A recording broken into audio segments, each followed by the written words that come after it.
تسلیم ربانی کے بعد، خدا کی شناخت کے بعد ایمان کو بڑھنا، اور ایمان ذرا ڈفرینٹ ہوتا ہے۔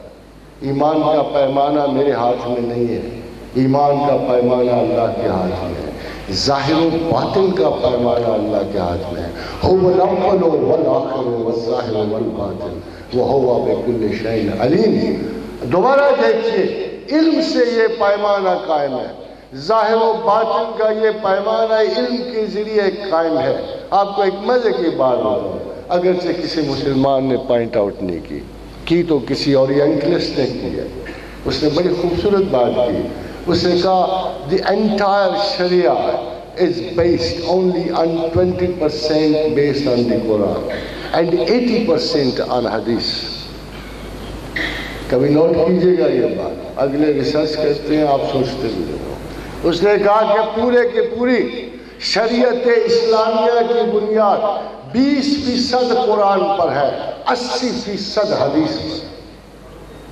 حاضرین حضرات، اسی طرح انسان کے کردار کی بنیاد 20% ظاہر پر اور 80% باطن ہے۔ مگر مسلمان کا یہ شیوا نہیں ہے۔ مسلمان آرزوئے پروردگار سے زندہ ہے۔ اللہ کے ساتھ جو زندہ ہے وہی زندہ ہے، جو اللہ کے بغیر زندہ ہے وہ مردہ ہے۔ جیسے باقی لوگوں کے قوم کی ایک ہی خواہش اور آرزو ہے کہ we only live once، Muslim says we only die once۔ یہ بھی ایک مفروضہ حیات ہے، ذائقۃ الموت ہے۔ یہ بھی پوری موت نہیں ہے، بس ایک دفعہ ہم نے اس موت کا ذائقہ چکھنا۔ مگر وہ جو ایٹرنل لائف کے رستگار ہوتے ہیں، ایک مستقل اور عظیم تر زندگی کے طلبگار ہوتے ہیں، وہ ان معمولی فریبوں میں نہیں آتے۔ حضرت بایزید بستام سے کسی نے پوچھا آپ کو اللہ کیسے ملا؟ اس نے کہا میں نے 40 برس اس کی تلاش کی، جب اسے پایا تو معلوم ہوا کہ وہ مجھ سے پہلے میری تلاش میں تھا۔ خادم حضرات، اللہ آپ کی تلاش میں ہے، آپ اللہ کو نہیں ڈھونڈ رہے ہو، اس لیے کہ اس نے آپ کو پیدا کیا ہے، اس نے مقصد تخلیق رکھا ہے، اس نے ایک دعویٰ آپ پر کیا ہوا ہے، یہ دعویٰ علم کا ہے۔ وَعَلَّمَ آدَمَ الْأَسْمَاءَ كُلَّهَا، ہم نے آدم کو تمام جملہ اسماء کی تعلیم کی۔ ثُمَّ عَرَضَهُمْ عَلَى الْمَلَائِكَةِ فَقَالَ أَنْبِئُونِي بِأَسْمَاءِ هَؤُلَاءِ إِن كُنتُمْ صَادِقِينَ۔ پھر ہم نے ملائکہ کو بھی دعوت دی۔ ان کا کہنا تھا یہ کم ظرف ہے، کم رتبہ ہے، کم اخلاق ہے، وحشی ہے، بربری ہے، اس شخص کو کیسے آپ اتنا بڑا رتبہ دے رہے ہو؟ تو اللہ نے کہا چلو آزمائے لیتے ہیں، ہم اپنے دعوے کی تصدیق لے لیتے ہیں۔ برا نہیں منایا اللہ نے فرشتوں کے دعوے کا، قائل کرنا چاہا۔ اللہ اور اس کے رسول کی سب سے بڑی صفت یہ ہے کہ کسی پہ ایمان ٹھونستے نہیں ہیں، جبر نہیں کرتے، بلکہ موقع دیتے ہیں شناخت کا۔ خادم حضرات، میں ابھی امریکہ میں تھا تو ایک ریلیٹیو کوانٹم کے پروفیسر، تو وہ مجھے ملنے آئے تھے، کہنے لگے how is it that I searched God for 14 years, I didn't find him, and how is it that you found him؟ تو میں نے ان سے کہا کہ پروفیسر بات یہ ہے کہ God is not a byproduct of mathematical researches. He is not a byproduct of mathematical researches. He has to be the top priority of intellectual curiosity۔ اگر آپ اپنے ذہن کی اعلیٰ ترین ترجیح، اگر آپ اللہ کو اپنے ذہن کی اعلیٰ ترین ترجیح نہیں بناؤ گے وہ نہیں ملے گا۔ اور رب کعبہ کی قسم ہے کہ جو بنائے گا اس کو چاہے وہ 1 کروڑ ہو یا 1 ارب ہو، سب کو ملے گا۔ خدا کو چاہیے Who is between you and your God؟ اس نے کوئی آپ کا خیال یہ ہے کہ بیچ میں کوئی ایسے کارندے رکھے ہوئے ہیں جو اس کو بیچتے پھرتے ہیں؟ آپ کا خیال یہ ہے کہ اس نے بھی کوئی یہ عادت لگا رکھی ہے کہ جس میں بیچ والے بڑے امپورٹنٹ ہوتے ہیں؟ بھائی وہ آپ کا ہے، آپ اس کے ہو، بیچ میں کیا چیز حائل ہو سکتی؟ ایک سے کہ بسا اوقات انسان اپنی شناخت کے مرحلوں میں غلطی کر جاتا ہے، بسا اوقات خواب و خیال میں غلطی کر جاتا ہے، بسا اوقات اپنے احساس اور جذبے کو پڑھنے میں غلطی کر جاتا ہے۔ اگر کوئی ایسا اشکال پیدا ہو جائے فَاسْأَلُوا أَهْلَ الذِّكْرِ إِن كُنتُمْ لَا تَعْلَمُونَ، اگر کوئی ایسی غلطی ہو جائے تو پھر آپ کا فرض ہے کہ فَاسْأَلُوا أَهْلَ الذِّكْرِ إِن كُنتُمْ لَا تَعْلَمُونَ۔ یہ یاد رکھیے، قرآن بھی ذکر ہے، نماز بھی ذکر ہے، مگر ذکر بالائے ذکر ہے۔ یہ بہت سارے لوگ ہیں ان مراحل کو کنفیوز کر دیتے ہیں۔ بہت سارے میتھڈسٹ ایسے ہیں، اور میتھڈسٹ کا سب سے بڑا المیہ یہ ہے کہ پورے عالم اسلام میں میتھڈسٹ نے بجائے اسلام قائم کرنے کے اپنی کوششوں کو یا نیشنلسٹ کے حوالے کر دیا یا سیکولرسٹ کے حوالے کر دیا۔ اخوان المسلمون کو دیکھیے، تحریک محمدیہ کو دیکھیے، جماعت کو دیکھ لیجئے، اتنی شدید محنت کے بعد تمام کا تمام اسلامی نظام سیکولر کے حوالے کر دیا۔ Because of one thing only, they were only basing all their effort on 20% of Islam۔ اگر وہ روح کو ساتھ لے کے چلتے، باطن کو ساتھ لے کے چلتے، اخلاقیات درون ذات کو ساتھ لے کے چلتے، تو کبھی بھی اسلام شکست نہیں کھا سکتا۔ اسلام ایک پرفیکٹ اعتدال ہے۔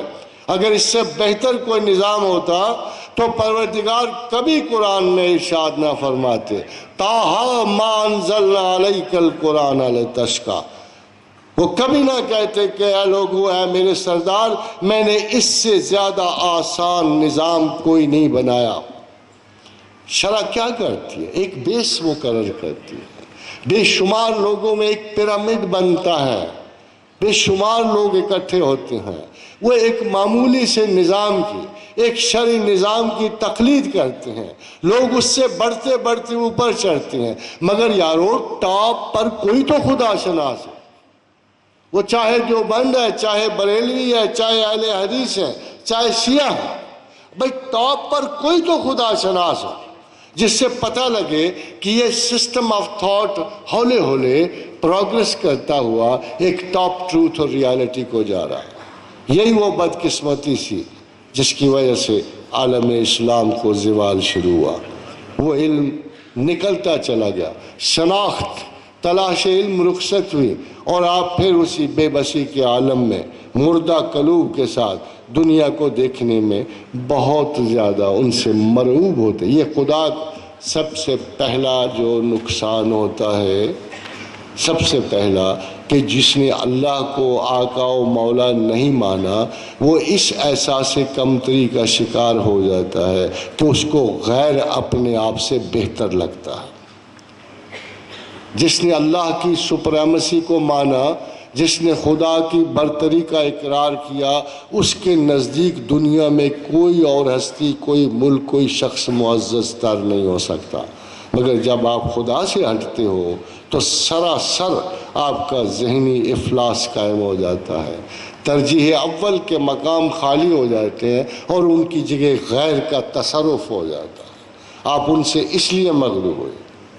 خادم حضرات، ہم بھی کھلی آنکھوں سے جاتے ہیں۔ اگر میں یورپ میں صفائی دیکھوں گا، اگر میں ان کے مقامات کو مرتب دیکھوں گا، کیا ان کا کمال ہے؟ ان کا کمال ہے یا آپ کی نااہلیت کی بات ہے؟ کیا آج انہوں نے صفائی سیکھی ہے آپ سے؟ کیا ان کی صفائیوں کے معیار آپ کو آج اچھے لگ رہے ہیں؟ کیا آپ کو 1500 برس پہلے پروردگار عالم کے رسول نے نہیں بتایا کہ صفائی نصف ایمان ہے؟ اگر آپ اس کی تھوڑی سی بات مان لیتے، اس عالم وقت کی تھوڑی سی بات، اس پیغمبر قدس کی تھوڑی سی بات مان لیتے، تو کیا آج آپ دوسری قوموں کے صفائی کے معیار پسند کرتے؟ اگر ان کی ذرا سی بات مان لیتے، محمد رسول اللہ دنیا میں صرف ایک استاد، صرف جنہوں نے 2 صفات تعلیم دی ہیں۔ ایک تو اس سے بڑا کوئی استاد نہیں جو میسج کے سب سے قریب ترین ہے۔ سب سے بڑی استاد کی صفت یہ ہوتی ہے کہ وہ اپنے میسج کے قریب ترین رہے، اور سوائے محمد رسول اللہ کے دنیا میں کوئی استاد ایسا نہیں گزرا جو اپنے میسج سے بالکل ہم آہنگ ہیں۔ اور جب ام المومنین عائشہ صدیقہ سے پوچھا گیا کہ رسول اللہ صلی اللہ علیہ وسلم کا اخلاق کیسا ہے، فرمایا تم قرآن نہیں پڑھتے ہو؟ کیا تم قرآن نہیں پڑھتے ہو؟ جو کچھ قرآن ہے وہی اللہ کے رسول کا کردار ہے، یعنی وہ استاد ایسا۔ اور دوسری بات سب سے بڑی کہ سب سے بڑا استاد وہ ہے جو میسج میں کسی حال میں اپنے آپ کو شریک نہیں کرتا، وہ میسج سے اپنی عزت طلب نہیں کرتا، بلکہ اتنا زیادہ پریجوڈس میسج کے حق میں ہوتا ہے کہ اپنی ذات کو اس مقام فنا تک لے جاتا ہے کہ وہ محمد رسول اللہ جن کو قرآن کہتا ہے وَمَا أَرْسَلْنَاكَ إِلَّا رَحْمَةً لِلْعَالَمِينَ، کہ یہ رحمت عالم ہے۔ جب رسول اللہ صلی اللہ علیہ وسلم سے پوچھا گیا کہ یا رسول اللہ لوگ جنت میں کیسے جائیں گے، فرمایا اللہ کی رحمت کے ساتھ۔ فرمایا یا رسول اللہ اور آپ؟ فرمایا میں بھی اللہ کی رحمت سے جاؤں۔ ملاحظہ فرمائیں کس قسم کے استاد ہے، یہ کتنا بڑا استاد ہے۔ یہ نہیں کہا اس وقت کہ اے نادان میں رحمت للعالمین ہوں، مجھے اللہ نے کہا ہے، مجھ سے بڑا استحقاق کس کا ہے جنت میں جانے کا، مگر وہاں بھی اپنے وجود کی نفی کر گیا آپ کا پیغمبر۔ وہاں بھی یہ کہا کہ میں بھی اللہ کی رحمت سے جاؤں گا۔